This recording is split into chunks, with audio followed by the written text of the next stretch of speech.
Oke, jadi selamat sore dan selamat malam gitu ya buat teman-teman dari macam-macam zona waktu ya. Oke, jadi di development discourse kali ini kita agak unik karena kita mulai masuk topik yang sangat teknikal gitu dari Mas Beni soal sebentar aku baca ulang judulnya. Panjang kali judulnya ini. Soal prep use and willingness cascades among gay, bisexual, and other men who have sex with men in Indonesia gitu ya. Dan ini hasilnya kemarin sebenarnya baru banget rilis ya Mas. Keren banget jurnalnya aku udah baca dan itu banyak data yang kemarin-kemarin pas aku pun di skripsi itu sebenarnya sempat aku cari-cari juga ternyata masih dalam proses pas saya skripsi. Dan lessons from the prep appeal survey gitu ya. Dan ini juga cukup penting dan berdampak juga karena program PrEP ini di Indonesia uptake-nya lumayan bagus meskipun masih bisa better ya. Dan harapannya bisa jadi bahan untuk kelanjutan program PrEP di Indonesia gitu ya. Buat by the way buat hari ini hostnya adalah Mas Guntur. Jadi abis ini akan aku serahkan saja untuk ke Mas Guntur untuk kelanjutan sesinya gitu. Silakan Mas Guntur. Oke, terima kasih Cepi atau Cornelius. Perkenalkan, aku Guntur Iqbal. Hari ini akan memandu jalannya diskusi. Hari ini kita udah ada narasumber Mas Beni yang sekarang sedang menjadi PhD student di Kirby Institute UNSW Sydney. Dan hari ini kita akan bahas tadi seperti yang Cornelius sudah sampaikan terkait prep use and willingness cascades among GBMSM in Indonesia. Ini singkatannya banyak. Mungkin supaya nggak berlarut-larut, yang pertama kita bisa mulai dari pemaparan dari Mas Beni. Untuk Mas Beni, dipersilahkan. Oke, thank you. Izin share screen. Bentar. Oh, salah. Maksudnya gue share dulu kali ya. Baru habis itu di slideshow. Kelihatan ya? Slideshow-nya udah kelihatan ya? Oke, thank you. Oke, makasih semuanya. Jadi mungkin ya kemarin yang diminta sama Mas Cornelius itu dari paper aku yang baru terbit sih, dan itu dari studi namanya Prep Appeal, itu 15 negara di Asia Pasifik. Tapi untuk konteks sekarang, karena kan Indonesian Development Circle, aku mau fokus mengerucutkan dari 15 negara itu, aku fokuskan ke data Indonesia aja. Dan karena topiknya lumayan niche ya, jadi kalau teman-teman yang nggak kerja di bidang HIV mungkin tadi ada yang nanya PrEP itu apa, GBMSM itu apa. Jadi mungkin aku akan jelasin dulu kayak intro dulu HIV Indonesia itu kayak gimana, PrEP apa, and then baru masuk ke hasilnya sendiri dari programnya. Jadi ya perkenalan dulu, nama aku Benny. Ini proyek. Jadi ini sebenarnya proyek PhD aku. Jadi aku senang banget bisa sharing apa yang aku sudah kerjakan dalam setahun terakhir dan akan kerjakan dalam 2,5 tahun ke depan dengan teman-teman semua di sini yang pemerhati perkembangan di Indonesia ya. Oke, jadi pertama-tama HIV di Indonesia itu kayak gimana sih sekarang? Jadi HIV ini sebenarnya kan topik yang lumayan niche ya, bahkan teman-teman yang mungkin bekerja di bidang kesehatan masyarakat atau bahkan di bidang kesehatan pada umumnya itu masih agak kayak HIV itu apa sih? HIV bahkan stigmanya lumayan besar gitu ya. Stigma HIV dia masih banyak sering dianggap sebagai eh, berhubungan dengan zina lah, dengan maksiat lah yang kayak gitu-gitu. Nah, dan HIV ini masalah penting, tapi ntar juga akan aku bahas mengenai stigma. Tapi HIV ini memang masih masalah penting. Di tahun 2024 ada diperkirakan ada 503, lebih dari 500.000 orang di Indonesia hidup dengan HIV. Tahun 2024 kurang lebih ada 35.000 kasus baru HIV. Sebagian besarnya itu adalah pada populasi LSL. Jadi istilahnya populasi yang menjadi pusat perhatian atau misalnya menjadi fokus program HIV itu disebut sebagai populasi kunci atau PONCI. Nah, itu yang PONCI sekarang itu ada kurang lebih 5. Yang paling besar jumlahnya atau populasinya dan juga paling terdampak dari epidemi HIV di Indonesia itu adalah LSL atau laki-laki yang berhubungan seks dengan laki-laki. Istilah bahasa Inggrisnya adalah MSM, Men Who Have Sex with Men. Nah, untuk beberapa circle yang berusaha lebih inklusif, mereka bilangnya GBMSM, Gay, Bisexual, and Other Men Who Have Sex with Men. Karena nggak semua laki-laki yang berhubungan seks dengan laki-laki cukup terbuka untuk bilang dirinya gay.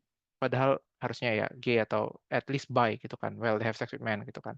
Tapi ya intinya kayak gitu. Kalau di Indonesia kita fokus pada perilakunya, itu laki-laki yang berhubungan seks dengan laki-laki. Ada juga waria dan transpuan, ada pekerja seks perempuan atau PSP, pasangan ODIF, sering juga disebut pasangan serodiskordan, dan pemakaian narkoba suntik.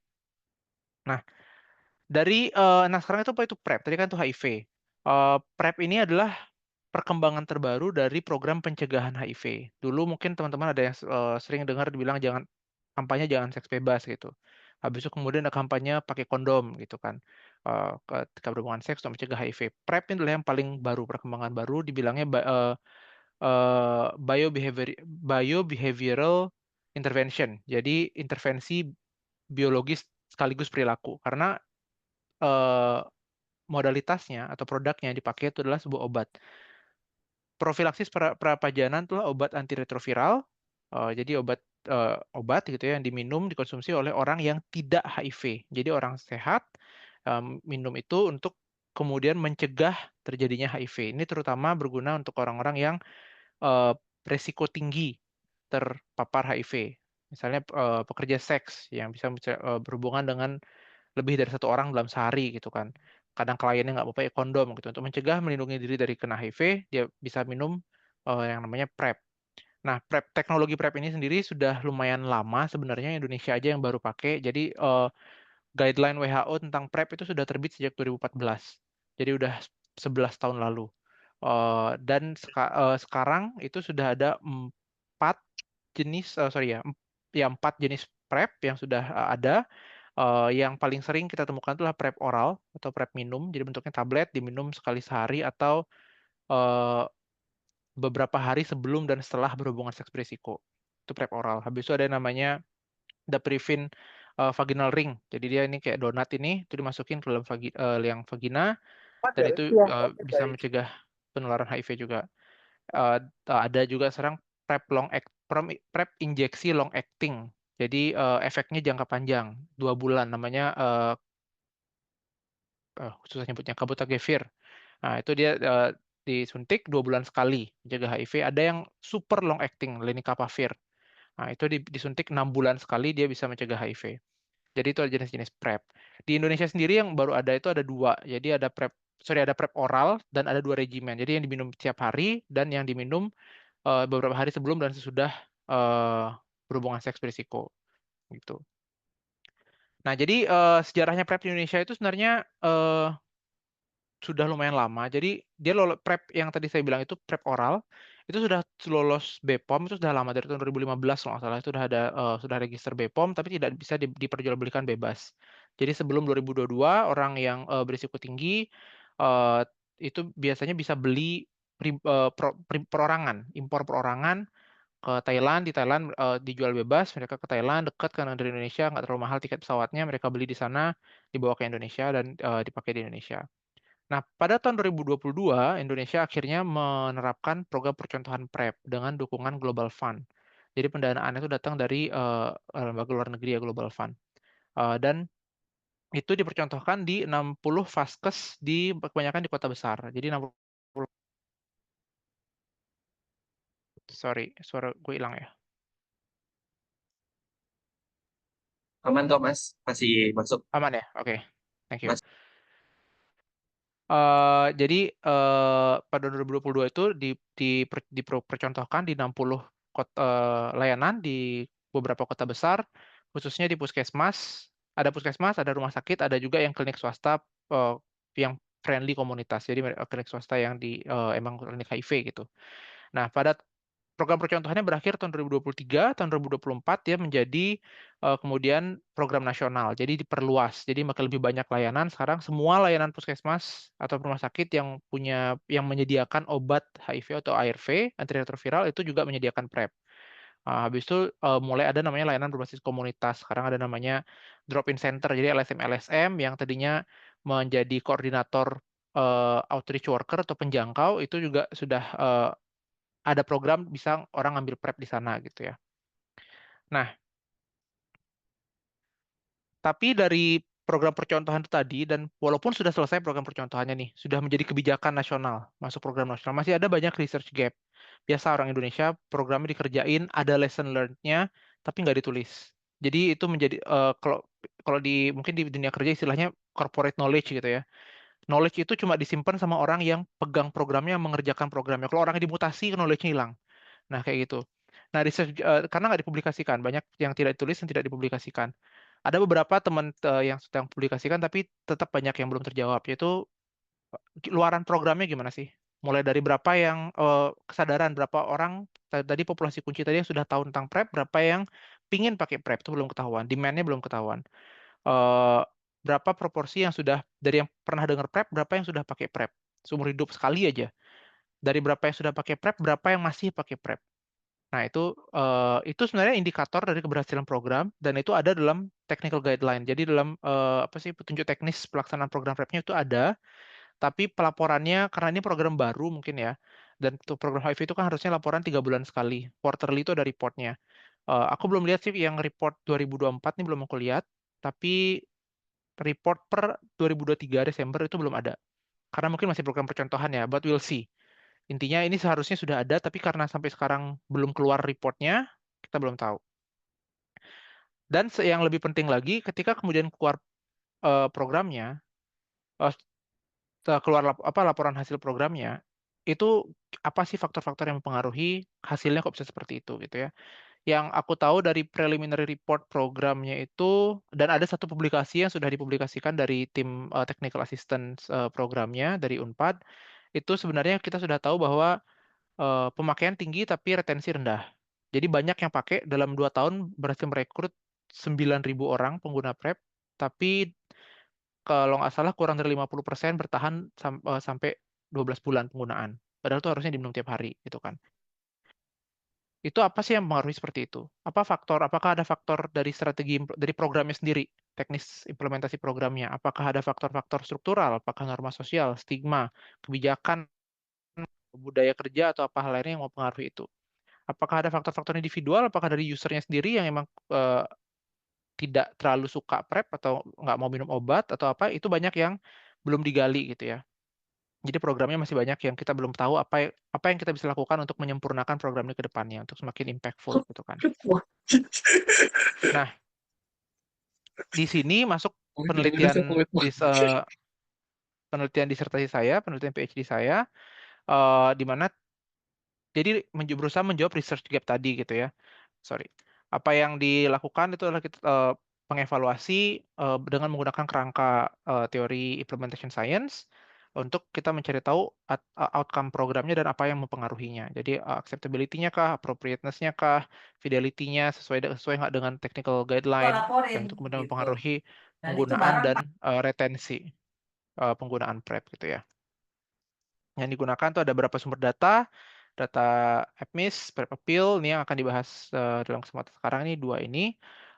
Juga saya dapat akses ke data program data dari Kemkes, ada technical assistance dari teman-teman kolega di UNUD dan UNPAD yang mendukung pelaksanaan programnya dari tahun 2022-2023. Dan juga akan ada survei dan wawancara. Gitu. Nah, sekarang baru masuk ke yang dibilang Mas Cornelius tadi dari paper saya kemarin. Dan ini saya kerucutkan ke data yang Indonesia. Sebenarnya ini juga disclosure sedikit, hasil ini sebenarnya sudah pernah saya presentasikan dalam conference jaringan peneliti HIV, JPHIV tahun 2024 di UNS. Jadi ada teman-teman yang mungkin sudah pernah lihat papernya. Presentasinya. Jadi dari tahun 2022-2023 itu kan program percontohan seperti yang sudah saya bilang tadi. Tapi sampai pada akhir program percontohan pada tahun 2023 itu kita masih sedikit data atau bahkan hampir belum ada penelitian yang melaporkan perubahan gimana sih PrEP itu sebelum penggunaan PrEP sebelum program percontohan, selama program percontohan dan sesudah program percontohan. Kenapa nggak ada datanya? Karena Indonesia sangat jarang melakukan pengumpulan data ini. Gitu. Jadi Indonesia itu sebenarnya untuk mengetahui gitu ya ke perilaku teman-teman populasi kunci di komunitas yang berisiko tinggi HIV itu ada namanya STBP, Survei Terpadu Biologis dan Perilaku. Ya, nah itu dilakukan 5 tahun sekali. Survei terakhir itu tahun 2018-2019 itu tidak ada, jadi nggak ditanyain tentang PrEP, Nah, survei berikutnya tahun 2023 itu setelah atau udah menjelang akhir program percontohan baru ada pertanyaan tentang PrEP. Jadi kita nggak tahu sebelum ada program percontohan ini berapa sih orang yang sudah pakai PrEP, dan ketika sudah program percontohan jadi ada berapa tambahannya. Deltanya itu kita nggak tahu karena data baseline-nya kita nggak ada. Nah, kebetulan eh, pembimbing PhD saya di UNSW justru punya data ini, anehnya ya. Jadi itu orang Sydney, bukan orang Indonesia. Karena mereka kebetulan beberapa universitas di Sydney dipimpin oleh tim dari Latrobe University, UNSW, dan beberapa kampus lain di Asia Tenggara. Itu pada tahun 2020 ternyata melakukan yang ini, yang namanya ini, APMIS, Asia Pacific MSM Internet Survey. Salah satunya Indonesia, tahun 2020. Nah, jadi ini menjadi suatu kesempatan oportunistik gitu ya. Kita bisa ngebandingin perubahan itu bisa menjadi data baseline kita di Indonesia sebelum program percontohan PrEP itu berapa orang yang sudah pakai PrEP gitu. Nah, jadi kita dari situ kebetulan mereka juga ada data yang namanya PrEP Appeal pada tahun 2022. Jadi di bulan kalau nggak salah itu bulan Juni sampai November tahun 2022 mereka juga bikin survei tentang PrEP di 15 negara yang itu namanya PrEP Appeal yang tadi aku bilang tadi. Nah, itu juga ada, dan ini bisa menjadi pembanding sebelum program PrEP baseline, sebelum program percontohan baseline, dan selama program percontohan itu gimana sih perubahannya tentang kesadaran orangnya tentang PrEP, tentang willingness atau enggak, dan juga penggunaan PrEP gitu. Nah, dari dua survei tadi total ada 2.400 orang yang direkrut, hampir 2.400 orang, 1.250-an dari APMIS, 1.139 dari PrEP Appeal. Emang ada perbedaan yang cukup signifikan dalam karakteristik demografinya. Jadi yang peserta PrEP Appeal umurnya cenderung lebih tua, tempat tinggalnya cenderung lebih sedikit lebih banyak yang tinggal di kota besar pada tahun 2022, lebih banyak yang mengidentifikasikan diri sebagai gay, pendidikan kurang lebih sama, pekerjaan lebih banyak yang kerja full time di tahun 2022. Nah, ini data yang sangat menarik. Jadi pada tahun 2020 sebelum program percontohan, cuma ada sekitar 21% orang yang pernah dengar tentang PrEP. Orang LSL atau orang ya GBMSM tadi yang pernah dengar tentang PrEP cuma 21%. Dan cuma ada sekitar 2,4% yang pernah minimal sekali seumur hidup, dan cuma 1,7% yang sedang pakai PrEP ketika diwawancara. Nah, sementara pada tahun 2022 itu meningkat jauh banget, terutama jadi 3 kali lipatnya, 72% LSL itu pernah dengar tentang PrEP. Yang sedang pakai PrEP pun meningkat itu mungkin ada 4 kali lipat ya, dari 1,7% menjadi 7,6%. Nah, jadi program percontohan di sini lumayan banyak meningkatkan penggunaan kesadaran dan penggunaan PrEP. Nah, ketika dibandingkan dengan perilaku beresiko HIV secara keseluruhan, jadi ada namanya paradigma net prevention coverage. Jadi kita mulai ada melihat sekarang ya udah orang itu kita nggak paksa pakai kondom kah atau pakai PrEP kah, kita nggak bilang salah satu lebih baik daripada yang lain. Lu mau pakai yang mana terserah. Yang penting lu melindungi diri gitu kan.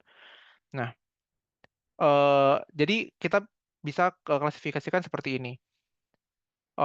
Tahun 2020 ada 67,7%, jadi sekitar 2/3 dari responden itu melakukan condomless anal intercourse. Jadi perilaku seks beresiko gitu ya. Sementara pada tahun 2022 setelah ada PrEP itu presentasinya berhasil ditekan menjadi 50,5%. Memang sebenarnya yang meningkat pesat itu adalah proporsi orang yang bilang tidak pernah berhubungan seks sama sekali pada periode 6 bulan sebelum survei. Menurut gue sih itu penyebabnya karena tahun 2022 ini kan sedang pandemi ya. Jadi mungkin emang interaksi sosial termasuk juga mencari pasangan itu berkurang banget selama masa pandemi. Tapi yang juga menjadi take away itu adalah penggunaan PrEP itu tidak menekan penggunaan kondom. Jadi penggunaan kondom tidak berubah sama sekali dari 24% menjadi 25%, sementara penggunaan PrEP meningkat pesat dari 1,7% menjadi 7,6%. Artinya apa? Tujuan program pencegahan HIV, PrEP dan kondom itu bukan sebenarnya bukan menarget orang-orang yang jarang berhubungan. Orang yang jarang berhubungan ya mereka resikonya nggak terlalu tinggi memang pada dasarnya gitu kan. Kita berusaha melindungi orang-orang yang sering berhubungan seks dan berhubungan seksnya beresiko. Kenapa? Karena mereka akan berpeluang menjadi super spreader. Kalau ingat selama pandemi itu ada dibilang namanya super spreader event gitu ya. Suatu kejadian di mana ada banyak orang yang datang ke suatu acara tertentu sehingga ada satu aja orang yang COVID, batuk-batuk di sana, ada 100 orang lain tertular. Nah, satu orang ini dibilang sebagai super spreader.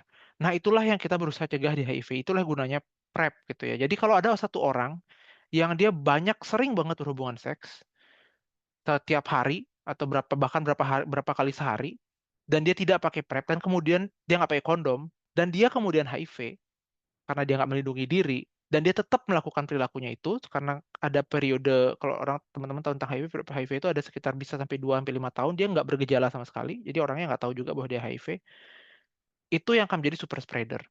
Nah, orang-orang seperti itulah yang kita inginkan pakai PrEP karena dengan mereka tidak kena HIV karena PrEP, mereka tidak bisa menularkan juga ke orang lain. Nah, dan dari data ini kelihatan kalau setelah ada PrEP itu orang-orang yang berkurang itu adalah orang-orang yang berhubungan seks dengan risiko tinggi. Jadi harapannya ini juga akan mengcover sebagai lebih banyak orang yang berpeluang menjadi super spreader tadi, gitu. Dan apa saja faktor-faktor yang mempengaruhi penggunaan PrEP ini? Nah, jadi ketika kita gabung datanya, setelah dengan mengontrol juga tahun survei, jadi jelas kalau tahun survei tahun 2022 itu lebih banyak yang pakai PrEP. Tapi di sini takeaway-nya itu adalah orang itu lebih jarang pakai PrEP, orang-orang LSL yang tidak di kota besar itu lebih jarang pakai PrEP, dan orang yang melakukan perilaku berisiko tinggi seperti chemsex ini adalah berhubungan seks sambil pakai obat, sambil pakai narkotika gitu ya. Eh, Orang-orang melakukan perilaku seks berisiko tinggi seperti chemsex, ya tadi seks anal tanpa kondom, itu lebih sering menggunakan PrEP. Nah, jadi ini yang ini kita harapkan. Jadi orang yang lebih berperilaku risiko tinggi itu lebih cenderung pakai PrEP, itu hal yang kita harapkan. Tapi yang di sini kita juga menemukan ada suatu barrier atau penghalang gitu ya, hambatan dalam implementasi PrEP, yaitu aksesnya belum merata. Orang-orang yang tinggal tidak di kota besar belum bisa mengakses PrEP karena kliniknya belum ada. Terutama pada tahun 2022 itu masih fase-fase awal program percontohan tuh nggak salah baru ada 12 klinik. Jadi belum 60 tadi yang aku bilang di program percontohan, baru 12, masih di awal-awal.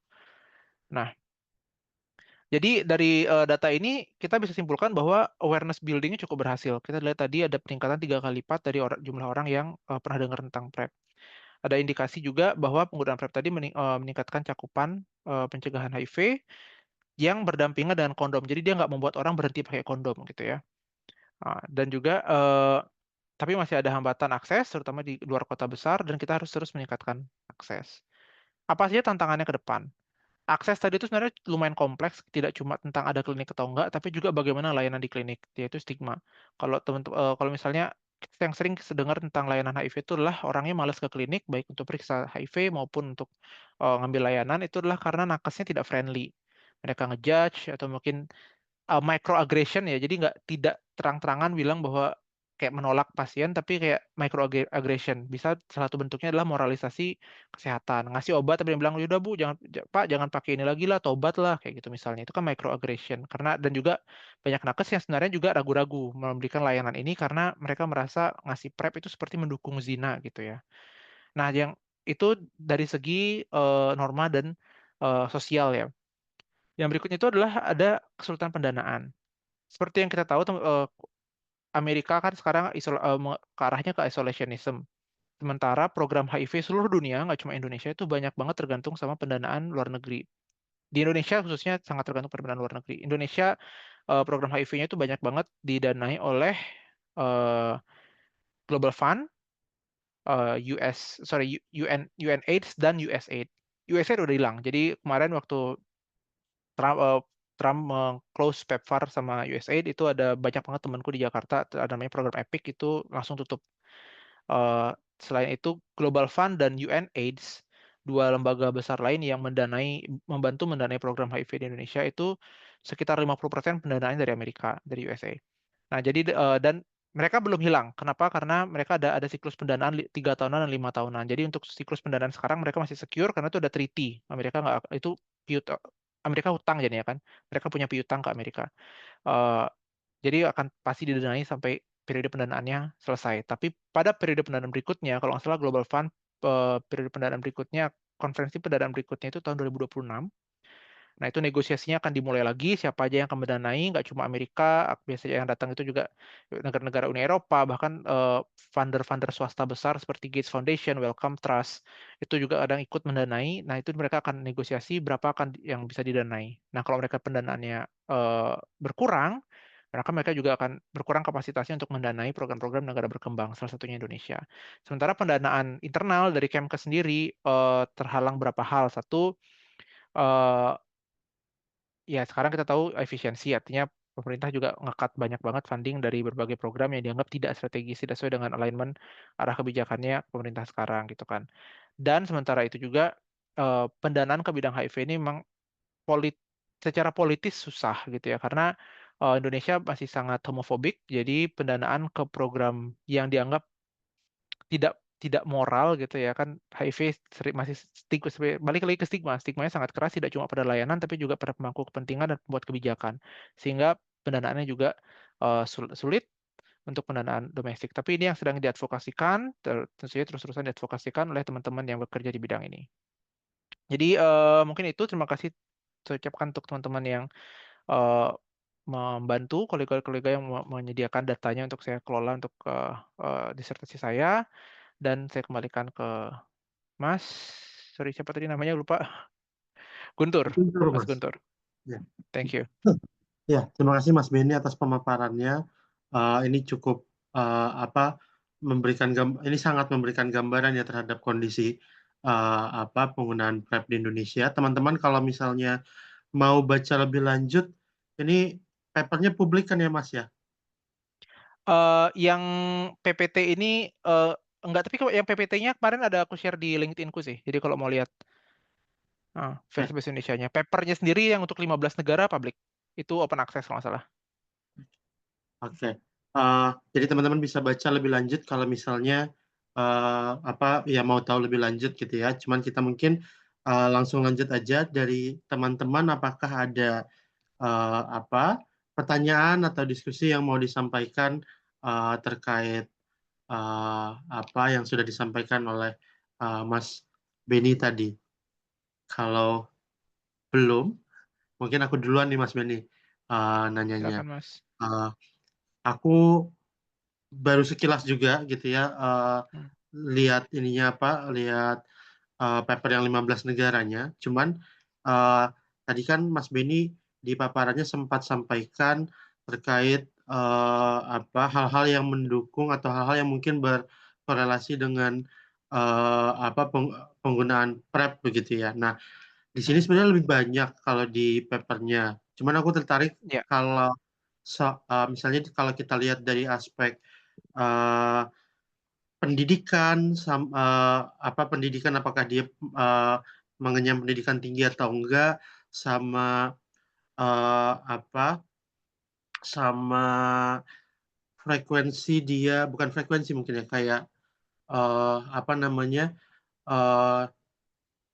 koreksi kalau aku salah, tapi kalau misalnya dia secara reguler ikut ikut Berhubungan itu seks kalau gitu maksudnya. ikut VCT kan ya istilahnya Tes HIV. itu ya. Nah itu Oh ya, oke. ada pengaruhnya nggak nih terkait dengan atau korelasinya dengan penggunaan PrEP begitu Mas? Oke. Thank you Mas. Ini itu faktor-faktor bisa dibilang faktor di tingkat individu gitu ya.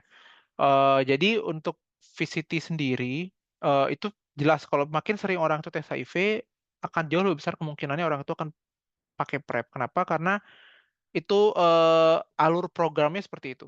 Jadi program PrEP itu eh, apa sih istilahnya kalau ada flowchart gitu ya. Biasanya kan ada flowchart kalau orang tuh datang mau pakai layanan itu dari mana, terus dia diarahkan ke layanan apa, harus layanan ke layanan apa. Nah, PrEP itu selalu mulai dari layanan VCT. Karena orang yang pakai PrEP itu harus HIV negatif. Bukan cuma merasa HIV negatif, tapi dia harus terbukti hasil tes labnya HIV negatif. Kenapa? Karena kalau dia ternyata ternyata dia HIV positif, dia nggak mau tes misalnya, tapi dia HIV positif, kita nggak tahu, terus dia minum PrEP, itu bisa membuat virusnya menjadi kebal terhadap obat. Ketika dia harus kemudian minum obat yang untuk sifatnya kuratif, untuk menyembuhkan, itu bisa nggak mempan obatnya. Karena PrEP itu sifatnya sebenarnya adalah obat antiretroviral yang dosisnya direndahkan, dikurangi dikit. Nah, gitu. Jadi pasti orang-orang yang sering tes VCT dan dia HIV negatif, dia akan diarahkan pakai PrEP. Sekarang itu sudah menjadi standar layanan di Indonesia. Seberapa gimana ya? Seberapa tepatnya atau seberapa setianya layanan flowchart itu diikutin, aku kurang tahu dan aku akan melakukan pengumpulan data di disertasiku juga. Tapi seharusnya ketika orang tes VCT sekarang di Indonesia dan hasilnya negatif, dia akan ditanya apakah sering berhubungan, kenapa tes VCT, dan dia bilang iya saya sering berhubungan misalnya gitu, sering ganti-ganti pasangan, dia harus ditawarkan mau pakai PrEP nggak, kayak gitu. Harus dijelasin ada obat namanya PrEP kayak gini-gini nih, bisa mencegah HIV, mau pakai nggak, harus dikata kayak gitu. Jadi makin sering dia tes, makin sering dia dapat hasil negatif, pasti dia akan lebih sering ditawarkan. Ideally dia akan lebih mungkin untuk pakai PrEP gitu ya. Nah, yang untuk kedua tadi tentang pendidikan, dari hasil yang 15 negara itu memang lebih pendidikan tinggi itu berkorelasi dengan lebih sering orang pakai PrEP. Satu hal yang aku harus notice dulu, peserta survei dan populasi LSL pada umumnya itu cenderung seringkali lebih tinggi persentase yang pendidikan tinggi dibandingkan masyarakat umum Indonesia. Dan yang yang kayak tadi itu kan peserta survei LSL-nya itu 40-an% pendidikan tinggi. Padahal kalau lihat data BPS Indonesia cuma 14% kalau salah pendidikan tinggi kan. Lumayan gap-nya gitu ya. Dan lebih tinggi pendidikannya biasanya dia lebih sering pakai PrEP karena mungkin dia jadi lebih aware gitu ya, dia main sosmednya nggak cuma buat nyari pasangan, tapi juga dia lihat info kesehatan, dia lebih peduli tentang kesehatannya, dan dia, oh ada PrEP nih barang baru gitu kan. Dia akan coba cari PrEP sendiri. Di beberapa daerah yang aku tahu, Bali itu lumayan banyak yang orang pakai PrEP sebelum ada program percontohan. Jadi mungkin sering ada komunitas yang sering keluar negeri gitu ya. Jadi kayak di Thailand dia beli obat, dia share temannya tuh pakai Just Tip, mungkin ada temannya ke Thailand, terus tolong dong beliin kayak gimana. Di cerita di Balikpapan ya, kemarin Balikpapan ya, Kalimantan Timur tuh apa ya, Balikpapan ya? Ya, nah itu Iya, kalau nggak Pak. salah juga dibilang ada yang pernah pakai PrEP sebelum program percontohan, jadi lumayan oke sih, gitu. Oke, terima kasih Mas Beni. Dari Hmm. teman-teman yang lain, apakah ada pertanyaan? Oh, ini ada pertanyaan dari Dimas. Inisiatif-inisiatif apa yang typically efektif untuk menangani barrier social norm untuk tes HIV dan pemberian PrEP, baik dari segi supply, nakes, fasilitas healthcare, dan seterusnya, dan demand pasien, populasi kunci, dan seterusnya. Mungkin kita langsung aja ya, Mas. Uh, Ya, eh Angga. ya thank you. Ini pertanyaan menarik banget sih, dan eh apa namanya, menurutku belum ada silver bulletnya gitu ya. Stigma ini memang masalah yang besar banget dan mengakar. Jadi beberapa juga, tidak cuma ini aja, bahkan tahun 2021, 2022 gitu, aku pernah analisa data SDKI untuk melihat stigma HIV di tingkat remaja, jadi umur 18 sampai 25. Itu pun sudah stigmanya tinggi gitu ya. Dan ada penelitian lain, aku lupa pernah baca juga, yang disurvei itu nakes, yang harusnya itu sudah diajarin tentang stigma gitu ya, nggak boleh diskriminasi, semua pasien harus diterima latar belakangnya. Itu juga masih ada stigma. Jadi stigma ini masih karena budaya gitu mungkin ya. Tapi tidak tidak kemudian harus kita terima kayak ya udah nggak bisa diapa-apain gitu. Selama ini dilakukan oleh teman-teman yang kerja di bidang HIV ini sih lebih ke pelatihan. Jadi kita berusaha mentraining nakes, terutama nakes yang akan kerja di bidang HIV. eh, dan biasanya kalau temannya sudah kerja di bidang HIV dan dia sudah lama kerja di bidang HIV, dia akan belajar untuk tidak mengeksternalisasikan stigmanya. stigmanya itu masih ada dan sering banget kita ketemu ketika ngomong di komunitas tertutup, terutama ketika ngomongnya sama teman-teman yang bukan komunitas, jadi di belakang lah gitu ya. Tapi yang aku tahu selama ini, ketika berhadapan dengan pasien itu mereka berusaha. Aku tahu mereka berusaha untuk tidak menjudge, tidak kelihatan menjudge. Jadi kan ya orang timur juga kita ada sopan santunnya, kita berusaha nggak bikin awkward sama orang yang diajak ngomong gitu kan. Nah, tapi itu selalu ada gitu.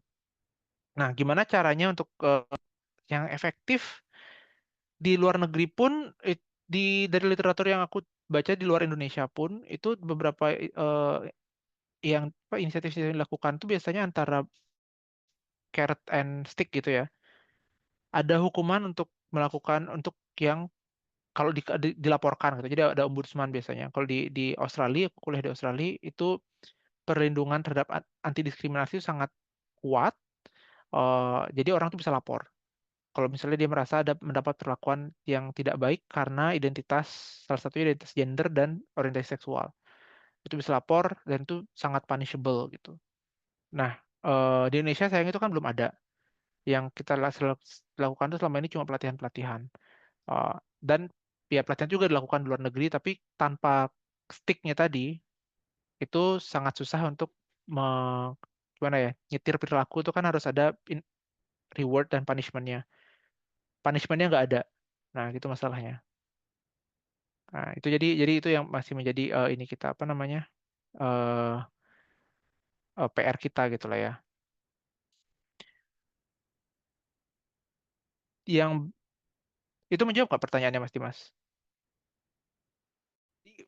Sebenarnya belum ada yang efektif banget sih. Menurutku kita harus ada perlindungan dari Kemkes, jadi harus bisa dilaporin kalau orangnya melakukan diskriminasi gitu. Tadi terbentur di politik karena coba aja ada politisi atau pejabat publik yang berani bilang, oh ya saya pro LGBT gitu. Seberapa habisnya dirujak gitu sama netizen, ya kan? Ya jadi kita mulai dari bawah banget sih. Kita mulai apa namanya? Edukasinya mulai dari sosial media. Ada banyak banget teman-teman yang ada inisiatif itu di sosial media. Ada tabu.id kalau teman-teman tahu itu yang edukasi, dokter tanpa stigma. Tapi intinya kita masih berusaha membangun awareness dulu lah bahwa kita tidak harus seperti itu, tidak harus menjudge. Kita bisa kayak terutama kalau ke depan pasien gitu ya, menghadap pasien jangan ngejudge, itu ya kita lakukan secara pelan-pelan. Ini sepertinya ada follow up question Kak, Ya. Mas dari Dimas. Kalau dari segi pasien gimana Kak? Kalau yang untuk sisi nakes sudah lumayan clear. Ini salah social norm. Oh, social norm ya. Jadi bukan cuma stigma gitu ya. Kalau dari sisi pasiennya itu, jadi kita kan harus bisa membuat mereka feel safe gitu ya. Karena selain stigma yang real, itu ada juga perceived stigma. Jadi walaupun ketika stigmanya sudah berkurang nih, ada layanan yang nggak ada stigma sama sekali gitu misalnya. Tapi kalau pasiennya nggak merasa safe, merasa takut, pasien juga punya stigma gitu kan. Dia pernah dikasarin atau dihujat sama nakes di vaskes A misalnya. Dia akan mikir, oh semua nakes sama aja gitu kan, sama kayak cewek, kayak putusin cowoknya semua cowok sama aja gitu. Ya ada juga kayak gitu juga. Jadi pasien pun ada kayak gitu, semua nakes sama aja. Nah, jadi kita harus itunya itu adalah membuat pasien itu atau klien itu teman-teman komunitas feel safe. Caranya kayak gimana? Yang paling efektif sekarang dan ini agak jalan pintas adalah menyediakan layanan yang community friendly. Jadi karena proses untuk menghilangkan stigma di vaskes negeri, terutama puskesmas dan rumah sakit itu perlu proses yang sangat panjang. Diadakanlah layanan di LSM. LSM yang memang dikelola oleh teman-teman komunitas. Kalau mereka punya dokter, punya klinik, itu amat sangat baik gitu. Nah, yang sudah sering jalan itu adalah community based clinic. Jadi klinik swasta yang dikelola secara community friendly. Jadi terbuka bahwa inilah klinik yang ramah terhadap LSL, klinik yang ramah terhadap gay, klinik yang ramah terhadap PSP gitu. Nah, itu ada banyak sih tersebar di beberapa provinsi, tapi ya balik lagi ke tadi jadinya. menjadi barrier-nya adalah barrier tempat, karena cuma ada di kota besar. Teman-temannya di kabupaten pasti susah nyari klinik kayak gitu. Klinik itu yang aku tahu tuh ada di Jakarta, di Bandung, di Bali ada 2 di Bali aja. Kota-kota besar di Surabaya kalau nggak salah ada, Balikpapan kalau nggak salah ada, tapi ya gitu, balik ke jadi apa namanya, geografis, barrier gitu ya. Semoga menjawab ya, Dimas. Terima kasih Mas Beni. Ini sepertinya ada pendapat di chat room gitu ya dari Brian, semoga nggak salah nyebutnya. Pendidikan dan pelatihan menurutku penting untuk menurunkan perilaku diskriminatif nakes. Namun tidak ada kebijakan yang beneran melindungi dari kebijakan diskriminatif, termasuk bagaimana pemulihan hak dan mencegah keberulangan. Undang-undang kesehatan sebetulnya mention orientasi seksual dan identitas gender sebagai dasar non-diskriminasi, namun tidak ada mekanisme jelasnya. Menurutku kebijakan anti-diskriminasi yang komprehensif bisa membantu, walau tentu itu perlu keterlibatan di luar sektor kesehatan. Ini sepertinya relate dengan yang tadi Mas Beni sampaikan ya, bahwa kalau kita bilang kita perlu kebijakan, berarti harus ada pembuat kebijakan yang apa Yes. menyodorkan lehernya untuk dipenggal gitu kan, di dipenggal pandangan publik gitu. Nah ini apa yang sulit ya, maksudnya di banyak hal kita selalu berkata political will lagi, tapi di di kasus ini di sektor kesehatan terutama untuk HIV itu sulitnya adalah bukan cuma political will tapi juga ada political consequences kalau actively ngedukung itu gitu kan. Jadi perlu rekan-rekan yang bergerak di advokasi ini mungkin perlu bekerja lebih keras lagi untuk menciptakan masyarakat yang memang lebih tidak ngejudge gitu. Iya. Terus Brian ya, kerja di ini ya kayaknya di bidang HIV. Aku kayak lihat logo itunya, ada pernah dengar kayak namanya Brian. Jadi ya bener banget sih dibilang sama si Brian Mas, dan yang diperlukan tuh emang sebenarnya di kebijakan. Dan itu advokasi kita pelan-pelan. Jadi kalau dengan kita advokasi dari bawah kayak tadi ada Dokter Tanpa Stigma, jadi makin vokal. Harapannya kan eh, orang-orang yang punya politik power akan merasa punya dukungan gitu. Jadi mereka lebih berani gitu ya. Kalau sendiri maju sendiri kan mungkin takut juga karena ada political consequences, bisa bunuh diri politik gitu kan. Tapi dengan makin banyak civil society yang harapannya adalah akan ada yang kita bisa punya orang yang bisa kita ajak kerjasama di tingkat politik. Dan sebenarnya kalau yang tadi masalah di undang-undang kesehatan ada, yang nggak ada tuh kan sekarang peraturan turunannya, kita selalu kayak gitu kan, kayak peraturan turun, kayak misalnya perlindungan masyarakat adat ada di undang-undang dasar, tapi undang-undangnya nggak jadi-jadi gitu kan misalnya. Sama juga undang-undang kesehatan ada, terus Permenkesnya nggak turun-turun, ya akhirnya tidak yang tidak bisa diimplementasikan gitu kan. Nah, jadi ya, dan sebenarnya kalau kita punya dukungan di tingkat birokratis aja, di tingkat apa sih, dirjen atau menteri. Kalau menteri kan mungkin tidak tidak terlalu ini ya, karena bukan elected position gitu ya, selama dia mendapat confidence-nya presiden, eh, itu sangat mungkin. Tapi ya kembali lagi itu suatu jalan panjang sih. ya Mas. Terus ini dari Fadel Ikram ada komentar, I think salah satu contoh yang mungkin bisa efektif untuk destigmatisasi dan edukasi internal kelompok bisa lewat brand ambassador dating apps kayak Arisdo Gonzalez di Hornet perhaps. Aku nggak familiar. aku nggak aku nggak familiar. Tapi menurut Mas Benny gimana nih? Ya lumayan banget sih, bener banget. Hornet tuh buat teman-teman yang nggak tahu, Hornet tuh salah satu sosial media sih, sosial media untuk LGBTQ+, lebih ke gay sih. Dia lebih sering, kalau sering dipakai jadi dating apps karena Grindr mati di Indonesia kan, diblokir kan. Jadi dia orang sering pakai Hornet. Nah, dan ya benar. Dan salah satu yang kemarin misalnya, kalau yang waktu kan sekarang stigmanya mulai mulai berkurang gitu ya. Salah satu yang dan yang aku lihat, bukan mulai berkurang sih, tapi seenggaknya nggak terlalu tidak separah di sosmed, tidak separah di real life. Itu yang benar. Yang di sosmed tidak separah di real life. Dan menurutku ya yang kemarin berani banget itu Allegra. Kalau teman-teman tahu Allegra Walter salah satu dokter, dia kerja di UNFPA dulu, sekarang lagi jadi kuliah di sini sama aku di UNSW Sydney. Dan dia bukan brand ambassador, tapi dia lumayan vokal dan dia kelihatan gitu kan. Dia berani menunjukkan dirinya sebagai dokter dan transpuan. Dan itu menurutku lumayan berani banget, dan itu eh, berani banget, dan menurutku itu salah satu cara yang efektif. Tapi kembali lagi itu pelan-pelan. Ini kita kayak kalau bisa kita pakai teori social science ya. Kita pelan-pelan membangun aparatusnya. Kita pelan-pelan membangun perubahan-perubahan kecil yang kita harapkan dalam jangka panjang bisa menjadi suatu snowball gitu, bahwa lebih acceptable, semuanya lebih bisa nerima. Jadi allyship tidak cuma yang benar-benar dari komunitas ya, tapi juga allyship yang berani menunjukkan diri sebagai ally, bahwa mereka pro LGBT, bahwa mereka mendukung kesetaraan untuk LGBTQ+. Itu juga sangat penting sih. Dan ya, jadi brand ambassadorship itu juga menurutku menarik.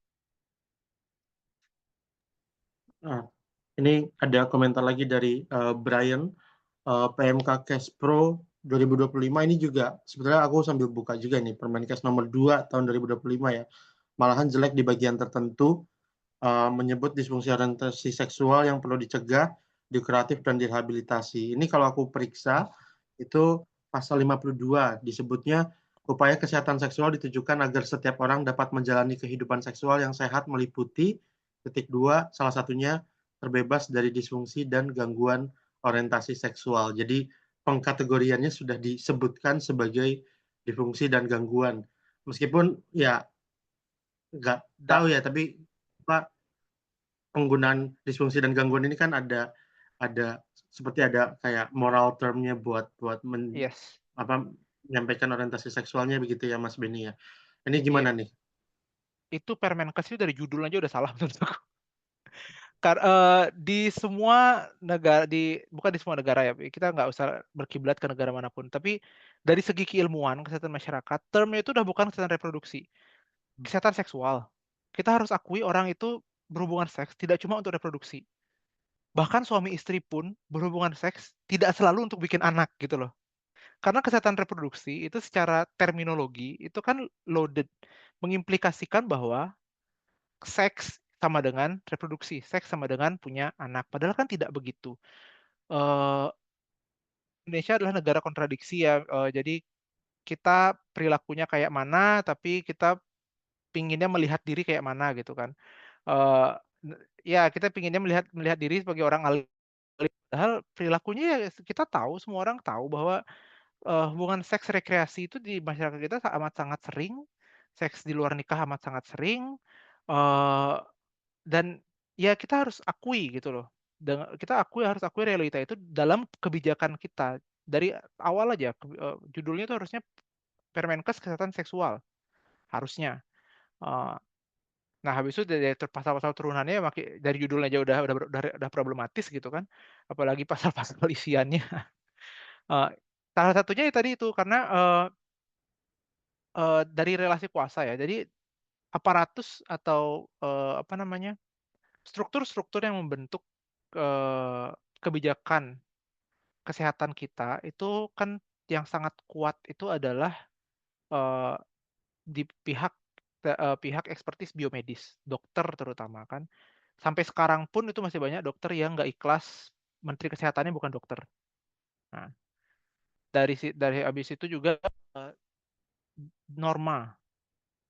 Kembali lagi moralitas. Kita ingin melihat diri sebagai orang alim, kita ingin dilihat masyarakat seperti orang alim, sehingga susah banget untuk dengan kenyataan bahwa masyarakat kita tidak semuanya alim, masyarakat kita tidak semuanya moral gitu kan. Dan harusnya kebijakan kita mengikuti itu gitu.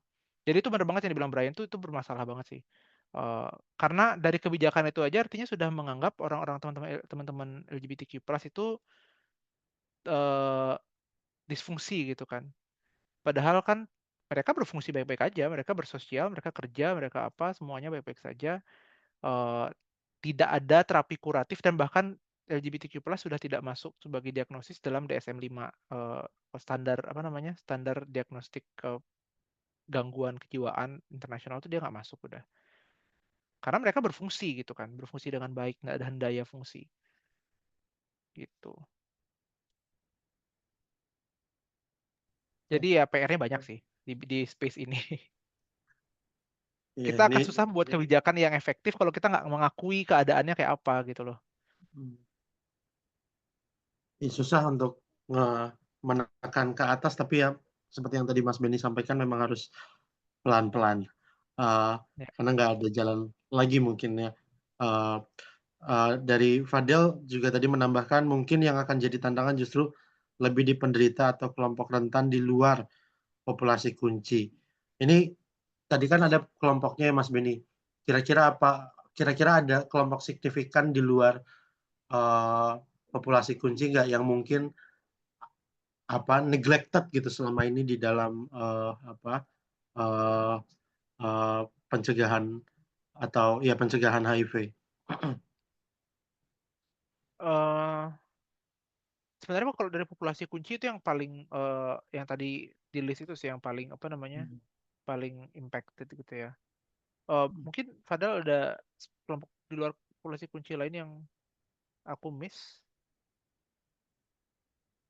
Sebenarnya kalau dibilang luar populasi kunci ada sih kayak ibu rumah tangga. Jadi ada kelompok-kelompok adjacent gitu ya, berdampingan dengan populasi kunci. Misalnya LSL. LSL di Indonesia itu kan banyak yang tidak terbuka bahwa mereka gay. Dan karena tekanan sosial banyak yang juga ya betul berumah tangga kan ya yang paling besar ininya. Eh, paling banyak juga yang akhirnya punya istri gitu kan. Istri apa sih? Lavender marriage gitu. Nikah yang untuk menutupi orientasi seksualnya. Dan biasanya mereka akan tetap berhubungan seks dengan laki-laki juga di rumah berhubungan seks dengan istrinya. Itu satu. Ibu, ibu rumah tangga juga rentan dari laki-laki klien pekerja seks. Nah, itu lagi satu. Jadi pekerja seksnya populasi kunci. Tapi laki-laki klien pekerja seks itu sangat susah dijangkau. Pekerja seks biasanya ada lokalisasinya. Kita tahu ada tempat-tempat di mana mereka sering beroperasi gitu kan. Hiburan malam kah? Kalau dulu di Surabaya itu Gang Doli itu makanya jelek parah banget untuk Gang Doli dibubarin. Karena ketika mereka terlokalisasi, kita gampang menjangkau, kita gampang edukasi, kita gampang tawarin layanan, kita tahu mereka di mana gitu kan. Bahkan sekarang pun ketika kerja seks banyak pindah ke online gitu ya, pakai micet kayak apa segala macam, itu masih bisa dicari gitu loh. Yang susah dicari kan kliennya. Nah, klien cowok-cowoknya ini di mana, bapaknya ini di mana gitu kan. Pria hidung belang istilahnya kalau diberitakan. Kalau pada lokalisasi kita masih bisa cari, tapi sekarang orang kliennya banyak kan carinya micet gitu kan. Susah nyarinya. Nah, setelah dia berhubungan dengan PSP-nya, dia punya istri di rumah gitu. Yang paling rentan itu juga istilahnya apa sih? High mobility man. Laki-laki yang sering bepergian keluar kota, supir pegawai logistik misalnya, atau sering jauh dari rumah, yang apa namanya misalnya pekerja proyek yang kayak gitu-gitu. Nah itu susah dijangkau karena mereka sebagai kunci nggak jelas. Beda dengan apa namanya dengan populasi kunci yang sangat jelas dan biasanya gampang dijangkau. Ada LSM-nya, kan nggak ada LSM yang kayak menamai perwakilan laki-laki klien pekerja seks itu kan nggak ada. Siapa yang melayani mereka gitu loh. Susah dijangkau, susah banget dijangkau. Ibu rumah tangga sering nggak aware dengan apa namanya dengan resikonya. Yang ibu rumah tangga sekarang lebih mudah terjangkau karena sekarang kan ada program triple eliminasi. Ini juga aku ada lagi nulis paper tentang itu. Semoga segera terbit. Jadi sekarang kalau ibu hamil itu wajib di trimester 1 tuh tes tiga-tiganya, HIV, sifilis, hepatitis B. Tiga-tiganya menular secara seksual. Nah, jadi itu mungkin akan terjawab ya yang di untuk ibu rumah tangga. Yang lain tadi yang laki-laki klien pekerja seks itu yang mungkin agak susah dijangkau. Gitu sih. Oke, terima kasih Mas Benny. Dari rekan-rekan yang lain, apakah masih ada pertanyaan atau diskusi lainnya? Mangga, mumpung masih ada waktu dan ada kesempatan ngobrol soal ini sama Mas Benny. Oke, kalau memang belum atau kalau memang udah nggak ada, dari awal kita udah diskusi terkait dengan hal-hal yang mengitari dengan terkait program PrEP dan apa yang kira-kira berkaitan atau berkorelasi dengan penggunaannya. Kita udah diskusi di sekitaran ruang kebijakan yang ada sekarang terkait dengan PMK Cashpro. Kita diskusi soal faktor-faktor lain yang mungkin terkait dengan pendidikan, terkait dengan apakah dia tes PCT atau enggak.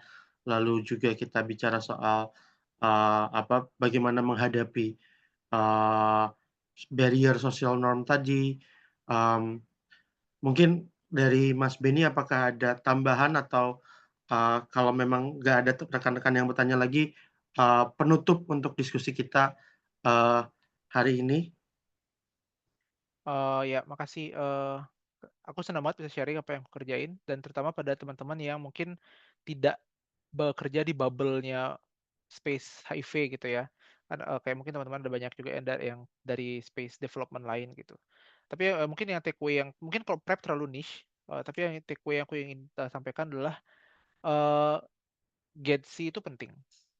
Kesetaraan, gender equality, gender diversity itu penting karena itu adalah kelompok rentan di Indonesia, terutama rentan banget. Mereka susah mendapat layanan, bahkan kalau yang waria tuh bahkan kemarin isu mereka susah dapat KTP-nya susah gitu ya. Karena mereka penampilannya apa, KTP-nya apa gitu kan, akte lahirnya apa.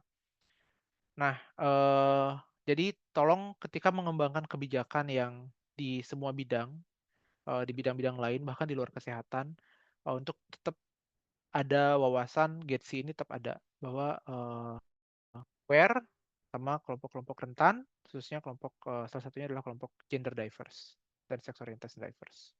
Gitu sih. Karena itu akan membantu kerjaan kita di bidang HIV banyak banget aware, kerjaan kita advokasi juga jauh lebih gampang. Gitu. Thank you. Baik, terima kasih Mas Beni. Oh ini, enggak, aku kira ada chat tambahan, enggak. Terima kasih Mas Beni terkait dengan pemaparannya, terkait dengan papernya, terkait dengan diskusinya. Tapi mungkin kalau aku secara personal bisa paling berterima kasih adalah terima kasih sudah